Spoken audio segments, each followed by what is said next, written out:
नमस्कार, मी स्पृहा जोशी. माय बुक शेल्फच्या या भागामध्ये तुम्हा सगळ्यांचं स्वागत. अनेक दिवसांनी हा व्हिडिओ करते कारण सांगा कसं जगायचं या नवीन नाटकाच्या तालमींमध्ये नुकत्या सुरू झालेल्या प्रयोगांमध्ये बिझी असल्यामुळे थोडासा वेळ मिळत नव्हता. वाचायला वेळ काढत होते पण व्हिडिओ करणं जमलं नव्हतं. सो आज काही पुस्तकं एकत्रित घेऊन मी तुमच्या भेटीला आली आहे. मला अत्यंत आवडलेली पुस्तकं आहेत. त्वरित आपल्याकडे टिपून ठेवा आणि जमतील तशी मिळवून वाचा कारण हा पुस्तकांचा खजिना तुम्हाला निश्चित आवडणार आहे. या महिन्यातलं मला आवडलेलं पहिलं पुस्तक आहे हायकू ऋतू. विजय पाडळकरांचा हा हायकू कविता संग्रह. हायकू म्हणजे तुम्हाला माहिती आहे 3-3 ओळींची एक छोटीशी कविता असते. जपानी कवितेचा खरं तर हा प्रकार आहे आणि आपल्याकडे तो खऱ्या अर्थाने रुजवला तो आचार्य अत्रे यांच्या कन्या शिरीष पै यांनी.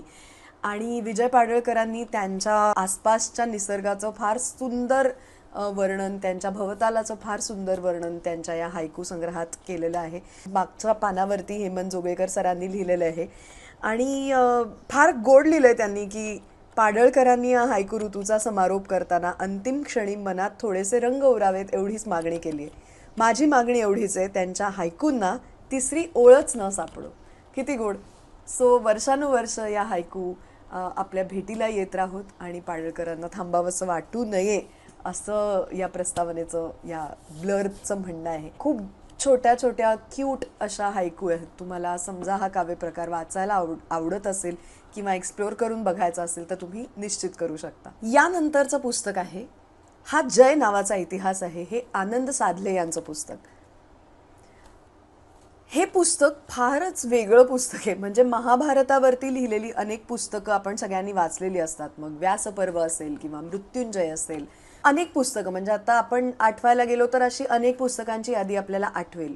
पण या पुस्तकामध्ये खऱ्या अर्थाने पहिल्यांदा सगळ्यात मी युधिष्ठिर हे खल प्रवृत्तीचं कॅरेक्टर म्हणून, व्यक्तिरेखा म्हणून या पुस्तकात मी वाचली. म्हणजे सगळीच जी यातली प्रकरणं आहेत त्यामध्ये युधिष्ठिर हाच कसा खरा खलनायक होता महाभारत युद्धाचा किंवा त्या सगळ्या कालखंडातला, किंवा त्याच्या भावंडांना किंवा विशेषतः द्रौपदीला ज्या सगळ्या दुःखद प्रसंगांमधून जायला लागलं त्याला कारणीभूत युधिष्ठिरच कसा होता असं एक वेगळं प्रतिपादन करणारं हे पुस्तक आहे. जर तुम्हाला महाभारतातल्या वेगवेगळ्या गोष्टींची आवड असेल जाणून घ्यायची किंवा वेगवेगळ्या अंगानी महाभारताचा विचार करायची तुम्हाला इच्छा वाटत असेल तर हे पुस्तक निश्चित एक वेगळा विचार म्हणून तुम्ही वाचू शकता. हा जय नावाचा इतिहास आहे, आनंद साधले यांचं पुस्तक. यानंतरचं पुस्तक आहे अंतर्यामी सूरगवसला. हे दत्ता मारुलकरांनी लिहिलेलं पुस्तक. तपस्वी संगीतकार श्रीनिवास खळे यांची 100वी जयंती आपण यंदा साजरी करतो आहोत यावर्षी आणि त्यानिमित्ताने खळे काकांचं हे छोटेखानी चरित्र, त्यांच्या जवळच्या माणसांनी त्यांच्याबद्दल सांगितलेले अनुभव, त्यांना त्यांच्या प्रवासात आलेले बरे वाईट अनुभव, कशी त्यांनी आयुष्याची वाटचाल केली, त्यांचं संगीत कशा पद्धतीने फुलत गेलं, बहरत गेलं, अशा अनेक गोष्टींचा आढावा हे चरित्रात्मक पुस्तक घेतं. त्यामुळे निश्चितपणे हे वाचायला हरकत नाही. जर खळे काकांच्या गाण्यांमधून तुम्हाला त्यांच्या आयुष्याबद्दल जाणून घ्यायची उत्सुकता निर्माण झाली असेल तर हे पुस्तक तुम्हाला नक्की मदत करेल. यानंतरचं पुस्तक दुर्गाबाई भागवत यांचं आठवले तसे. या पुस्तकाची एक खासियत अशी आहे की हे पुस्तक आमच्या सांगा कसं जगायचंच्या प्रयोगाला एक ताई आल्या होत्या, त्यांनी मला गिफ्ट म्हणून दिलं. त्यांचं नाव संगीताताई ठाकूर आणि त्या येताना माझ्यासाठी हे पुस्तक भेट म्हणून घेऊन आल्या. मला अशा भेटी खूप आवडतात आणि मी मनापासून त्यांचा स्वीकार करते. सो संगीताताईंनी हे मला दिलेलं पुस्तक मी लगेचच खरं तर वाचायला घेतलं. दुर्गाबाई भागवतांची ऋतुचक्र, पैस अशी अनेक पुस्तकं मी वाचलेलीच आहेत. त्याच्यात या नवीन पुस्तकाची भर पडली. दुर्गाबाई भागवतांनी त्यांच्या उतार आयुष्यात लिहिलेल्या त्यांच्या आठवणींचा हा संग्रह आहे. त्यांना त्या आठवणी जशा आठवल्या तशा कुठलीही भीडभाड न बाळगता त्यांच्या आयुष्यात आलेली माणसं, आठवणी याबद्दलची परखड मतं या पुस्तकामध्ये आहेत. इतकी परखड की काही व्यक्तींकडे आपण अक्षरशः देवता स्वरूप म्हणून बघत असतो, त्या पायाला धक्का लागण्याचा संभव आहे हे पुस्तक वाचताना. मी या पुस्तकात बाकी काय आहे हा सस्पेन्स फोडत नाही, पण त्या काळाचा एक आढावा आणि कशा पद्धतीने त्या काळातली माणसं जगली आहेत हे जर का तुम्हाला जाणून समजून घ्यायचं असेल तर जरूर दुर्गाबाई भागवतांचं आठवले तसे हे पुस्तक वाचायला विसरू नका. माय बुक शेल्फमधलं ह्या 2 महिन्यात मी वाचलेलं माझं सगळ्यात आवडतं पुस्तक तुमच्याशी शेअर करणार आहे. हे पुस्तक आहे प्रसाद खानोलकर लिखित भुईखाण हे पुस्तक रावा प्रकाशनाने हे पुस्तक पब्लिश केलंय. मला राहुल कुलकर्णींनी जे प्रकाशक आहेत या पुस्तकाचे त्यांनी हे पाठवलं आणि इतका आनंद झाला मला हे पुस्तक वाचून. ही कादंबरी आहे.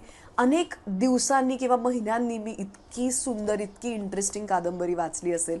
खूप मजा आली. कोकणातल्या एका छोट्याशा गावाच्या पार्श्वभूमीवरती घडणारी एक गोष्ट, एक घटना, त्यात येणारी वेगवेगळी माणसं, त्यांचे एकमेकांसोबत असलेले गुंतागुंतीचे संबंध, कोकणातल्या कथा, दंतकथा, लोकांच्या मनात घर करून राहिलेली भीती, शाप उशाप, जत्रा, त्यातलं वातावरण, अशा विलक्षण वेगवेगळ्या वातावरणावरती ही कादंबरी भाष्य करते आणि अक्षरशः एखादा चित्रपट आपल्या डोळ्यासमोर उलगडावा अशी आपल्याला ही कादंबरी दिसत जाते, भासत जाते. वेगवेगळ्या कॅरेक्टर्सचा अतिशय रंजक खेळ या कादंबरीमध्ये आहे.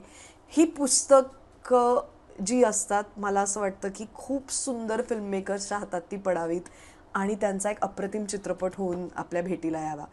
मला माहिती आहे प्रत्येकच वेळेला कादंबरीचे चित्रपट काही फार ग्रेट काम करतात असं नाही, पण ह्या कादंबरीची गोष्ट आणि त्यातली चित्र किंवा त्यातली दृश्य अशी आहेत की अक्षरशः आपण आपल्या डोळ्यासमोर ती दृश्य पाहू शकतो. मला माझी पूर्ण खात्री की जर का तुम्ही हे पुस्तक वाचायला घेतलं तर तुम्हाला तुमच्या कल्पनेतून तो चित्रपट तुमच्या डोळ्यासमोर साकार होईल. ही होती माझ्या बुकशेल्फवरची या 2 महिन्यातली मी वाचलेली आणि मला आवडलेली पुस्तकं.